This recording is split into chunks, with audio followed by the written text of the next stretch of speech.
Hi friends, welcome to Muddumari channel. ನಾನು ಸುಮಾರು. ರಾವಣನಿಗೆ ವೇದಾವತಿಯ ಶಾಪ, ಮರುತ್ತರಾಜನ ಯಾಗ.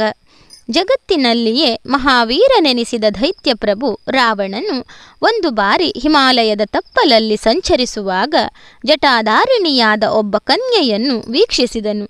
ರೂಪಸಂಪನ್ನೆಯಾದ ಆಕೆಯು ತೇಜೋಭರಿತೆಯಾಗಿ ಸರ್ವರ ಕಣ್ಣನ್ನು ಕುಕ್ಕುವಂತಿದ್ದಳು. ಹುಣ್ಣಿಮೆಯ ಚಂದ್ರನಂತಿರುವ ಮುಖ, ನೋಟಕರ ಮನಸ್ಸನ್ನು ಮಾಟ ಮಾಡುವ ರೂಪರಾಶಿ. ಆ ಸೌಂದರ್ಯ ರಾಶಿಯನ್ನು ನೋಡಿದ ರಾವಣನು ಕ್ಷಣಕಾಲ ನಿಂತು ಅವಳ ಪರಿಚಯವನ್ನು ಕೇಳಿದನು. ಹೇ ಬಾಲೆ, ನಿನ್ನನ್ನು ಕಾಣುವಾಗ ಮಾತನಾಡಿಸುವ ಹಂಬಲವಾಯಿತು. ಈ ಸ್ಥಳದಲ್ಲಿ ಓರ್ವಳೆ ಯಾಕೆ ನಿಂತಿರುವೆ? ನಿನಗೆ ವಿವಾಹವಾಗಿದೆಯೇ? ಒಂದು ವೇಳೆ ಆಗಿದ್ದರೆ ನಿನ್ನ ಪತಿ ಯಾರು? ಈ ರೀತಿ ಇರಲು ಏನಾದರೂ ವ್ರತವಿದೆಯೇ? ನಿನ್ನ ಸೌಂದರ್ಯವನ್ನು ಸವಿದುಣ್ಣುವ ಕಾಂತನಾರಿರಬಹುದು. ತಪೋನಿರತೆಯಾದ ವೇದಾವತಿಯು ರಾವಣನ ಕಾಮದೃಷ್ಟಿಯನ್ನು ಲೆಕ್ಕಿಸದೆ ವಿಧಿವತ್ತಾಗಿ ಅತಿಥಿ ಸತ್ಕಾರವನ್ನು ಮಾಡಿ ತನ್ನ ಪರಿಚಯವನ್ನು ನಿರೂಪಿಸಿದಳು. ರಾಕ್ಷಸವೀರ ಬೃಹಸ್ಪತಿಯ ಪುತ್ರನಾದ ಕುಶಧ್ವಜನೆನ್ನುವ ಬ್ರಹ್ಮ ಋಷಿಯ ಮಗಳಾಗಿದ್ದೇನೆ. ವೇದವಾಂಗ್ಮಯದ ಮೂರ್ತಿ ಸ್ವರೂಪಳೆಂದೇ ಭಾವಿಸಿ ವೇದಾವತಿ ಎಂದು ನನ್ನ ತೀರ್ಥರೂಪರು ಹೆಸರಿಸಿದರು. ಅನೇಕರು ನನ್ನನ್ನು ವಿವಾಹವಾಗಲು ಪ್ರಯತ್ನಿಸಿದರು. ಆದರೆ ನಾನು ಯಾರನ್ನೂ ಒಪ್ಪಲಿಲ್ಲ. ಮಹಾವಿಷ್ಣುವೇ ಪತಿಯಾಗಬೇಕೆಂಬುದು ನನ್ನ ತಂದೆಯವರ ಆಸೆಯಿತ್ತು. ಆದರೆ ದಂಬನೆನ್ನುವ ದೈತ್ಯನು ನನ್ನ ಅಪ್ಪನನ್ನು ಸಂಹರಿಸಿದನು. ಪಿತೃವಿನ ಚಿತೆಯಲ್ಲಿಯೇ ಅಮ್ಮನೂ ಸಹ ಅಗ್ನಿ ಪ್ರವೇಶ ಮಾಡಿದಳು. ನನ್ನ ತಂದೆಯು ಹಾಕಿಕೊಂಡ ಪ್ರತಿಜ್ಞೆಯನ್ನು ತೀರಿಸುವುದಕ್ಕಾಗಿ ಕಠೋರ ತಪಸ್ಸಿನಲ್ಲಿ ನಿರತಳಾಗಿದ್ದೇನೆ. ದೈತ್ಯರಾಜ, ಇನ್ನು ಇಲ್ಲಿ ಅರಗಳಿಗೆಯೂ ನಿಲ್ಲದೆ ನಿನ್ನ ಪ್ರಯಾಣವನ್ನು ಮುಂದುವರಿಸಬಹುದು. ರಾವಣನಿಗೆ ಅವಳ ನುಡಿಗಳು ಪಥ್ಯವಾಗಲಿಲ್ಲ. ಹೇ ಅಪರಿಚಿತ ಕನ್ಯೆ, ಈ ರೀತಿ ಉತ್ತರವನ್ನೀಯುವುದು ಉಚಿತವಲ್ಲ. ನಿನ್ನನ್ನು ನಾನು ಕಾಮಿಸಿರುವುದರಿಂದ ಪಾಣಿಗ್ರಹಣವಾಗಿಯೇ ಸಿದ್ಧ. ಶೌರ್ಯ, ಶಕ್ತಿ, ಅಷ್ಟೈಶ್ವರ್ಯಗಳಲ್ಲಿ ರಾವಣೇಶ್ವರನಿಂದ ಯಾರು ಮಿಗಿಲಿರಬಹುದು? ಮಹಾವಿಷ್ಣುವಿನ ನಾಮಸ್ಮರಣೆಯಲ್ಲಿ ನಿರತಳಾಗಿ ಯೌವನವನ್ನು ಹಾಳು ಮಾಡಬೇಡ ಎನ್ನುತ್ತಾ ಅವಳ ಕೇಶರಾಶಿಗೆ ಕೈ ಇಕ್ಕಿದನು. ದುಡುಕಿದ ರಾವಣನನ್ನು ದುರದುರನೆ ನೋಡುತ್ತಾ ಸ್ಪರ್ಶಿಸಲ್ಪಟ್ಟ ಕೇಶರಾಶಿಯನ್ನು ತನ್ನ ಕೈಯಿಂದ ಕತ್ತರಿಸಿಕೊಂಡಳು. ಅವಳ ಕೈಗಳು ತಪೋ ಮಹಿಮೆಯಿಂದ ಕತ್ತಿಯಂತಾಯಿತು. ಶೀಘ್ರವಾಗಿ ಅಗ್ನಿಯನ್ನು ಪ್ರಜ್ವಲಿಸಿ ಪ್ರದಕ್ಷಿಣೆಗೈದು ರಾವಣನತ್ತ ದೃಷ್ಟಿ ಬೀರಿ, ಎಲೈ ದುಷ್ಟನೆ, ನನ್ನ ಮೇಲೆ ಕೈ ಮಾಡಿದೆಯಾ? ನೀನು ಯತ್ನಿಸಿದ ಈ ಮಲೀನ ದೇಹವು ಬದುಕಿ ಉಳಿಯಬಾರದು.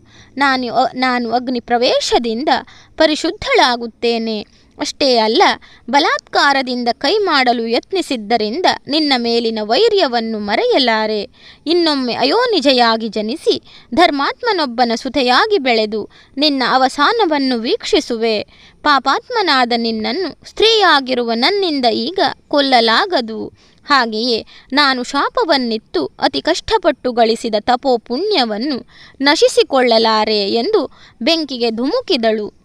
ಅಗಸ್ತ್ಯರು ಪ್ರವಚನವನ್ನು ಮುಂದುವರಿಸುತ್ತಾ, ಶ್ರೀರಾಮ, ಅವಳೇ ಅಯೋನಿಜೆಯಾಗಿ ಜನಕರಾಜನಲ್ಲಿ ಪ್ರೇಮದ ಸುಕುಮಾರಿಯಾಗಿ ಬೆಳೆದು ಇದೀಗ ನಿನ್ನ ಪತ್ನಿ ಸೀತಾದೇವಿಯಾಗಿ ರಾರಾಜಿಸುತ್ತಿರುತ್ತಾಳೆ. ನೆಲವನ್ನು ಉಳುವಾಗ ಭೂಮಿಯಲ್ಲಿ ಹುಟ್ಟಿಕೊಳ್ಳುವ ರೇಖೆಯನ್ನು ಸೀತಾ ಎಂಬುದಾಗಿ ಪಂಡಿತರು ಕರೆಯುತ್ತಾರೆ.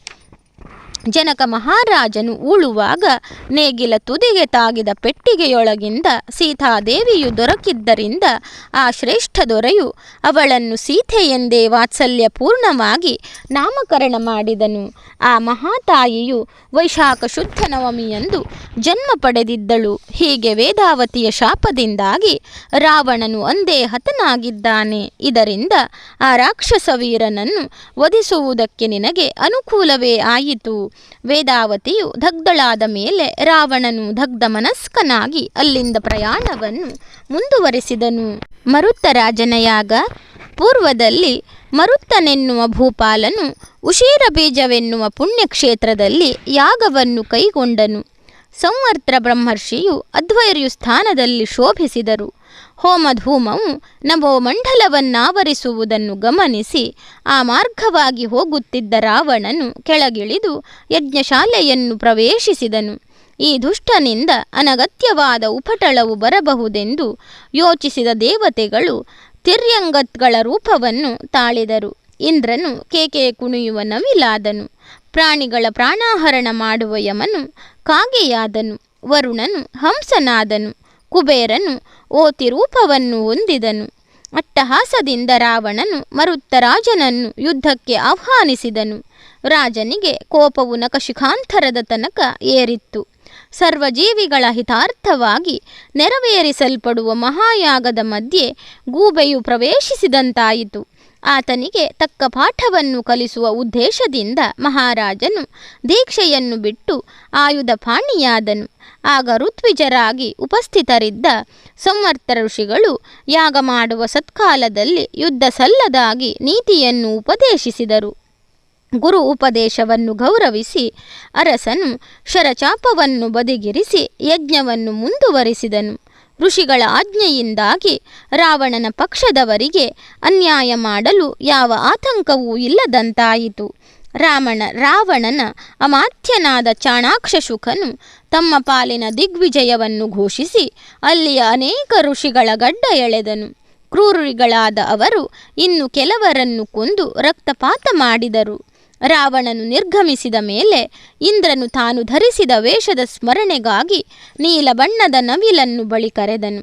ಎಲ ಮಯೂರವೇ, ಇನ್ನು ಮುಂದೆ ನಿನಗೆ ಗರಿಗಳಲ್ಲಿ ಸಹಸ್ರ ನೇತ್ರಗಳು ತೋರುವಂತಾಗಲಿ. ಇದರಿಂದಾಗಿ ಭವಿಷ್ಯದಲ್ಲಿ ನಿಮ್ಮ ವರ್ಗಕ್ಕೆ ಹರಿದಾಡುವ ಹಾವುಗಳ ಭಯವಿರಲಾರದು.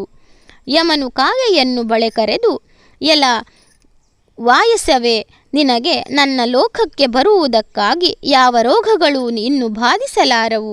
ವಿನಾಕಾರಣ ಮರಣವು ಸಂಭವಿಸಲಾರದು. ಮಾನವರಿಂದ ಕೊಲ್ಲಲ್ಪಡುವವರೆಗೆ ಬಾಳನ್ನು ನಡೆಸು.